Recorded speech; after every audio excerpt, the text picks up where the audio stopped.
Hey, what's going on, guys? So this time we are looking at a new Satisfactory update, and this one is all about cleanup, stability, and a bunch of fixes that should make the game feel a lot smoother in everyday play. The big thing that stands out right away is the memory meat fix, tied to drone-related problems. That is one of those issues players might not notice instantly in the moment, but over time it can snowball into performance problems and instability, which is the last thing you want in a factory builder where sessions can run for hours. So getting that cleaned up is a pretty important fix under the hood. And there's also a fix for a weird color preset bug, where new presets would not save properly if the name already in use pop-up stayed active. That sounds like a tiny detail until you run into it yourself, because then it turns into one of those little frustrations where you think you saved something, move on, and later realize it never stuck. It is a nice quality of life fix because customization is part of the fun in a game like this, and the game should not be making that harder than it needs to be. Photo mode also got attention here, especially for multiplayer. Camera settings were not resetting correctly after meeting photo mode with the decoupled camera, and there were also visibility issues when switching camera modes. On top of that, pioneers were always entering the offline pose while using decoupled camera mode in multiplayer. That is the kind of stuff that can break screenshots, recordings, or just mess with the way the game looks when you are trying to capture a good moment.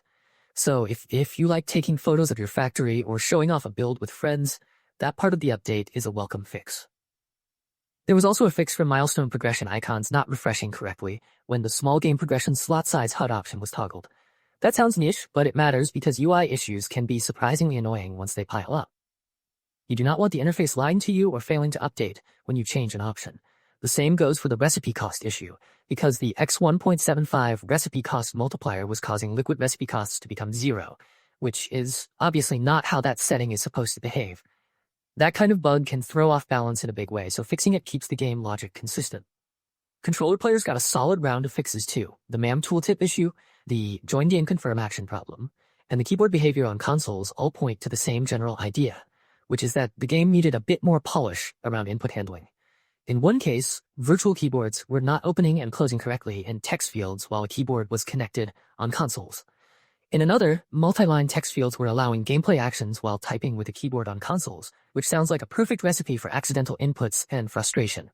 Fixes like that might not sound dramatic, but they make the game feel way less awkward to actually use.